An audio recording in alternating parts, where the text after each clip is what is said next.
Right, this is Sexes on the Elf Lake. Now, believe it or not, this swim isn't called Sexes because it's a sexy looking swim. It stems right back from the early days when one of the punters who was fishing on here was a bit of a character, and he was wearing this ridiculous hat, and his name was Rex, and someone ended up on the trip calling him Sexy Rexy for some reason. I think it was something to do with his hat. And all of a sudden the swim became, well, that's Sexy Rexy's swim, he's down in Sexy's, and it was a name that stuck, so don't read anything too ludicrous into the name. But great swim, you've got a lot of features here, and it gives you an opportunity to fish down into the bay of the Elf Lake here at the top end, where it's really nice and there's overhanging trees. And recently the far margin's been opened up a bit because a lot of the trees were overhanging so much that the fish could just hide under them all the time. So they've opened it up a bit, and now you can actually get really tight to the far margin.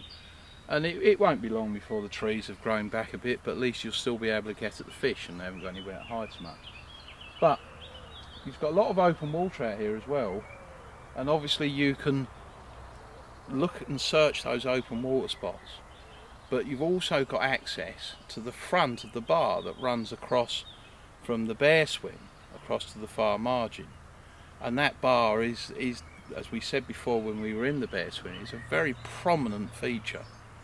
It comes up to sort of like 5, 6, 7 foot, depending on the time of year and how much water's on the lake, but produces a lot of fish because they obviously use it as a roadway. If no one's fishing back a bear, you can get baits right across to the far margin trees there. But obviously if someone goes in back a bear, it is really their water. So you have to sort of like bear that in mind, that you will lose those margins if someone goes in back a bear. But good swim, a lot of nice little margins down your left hand side.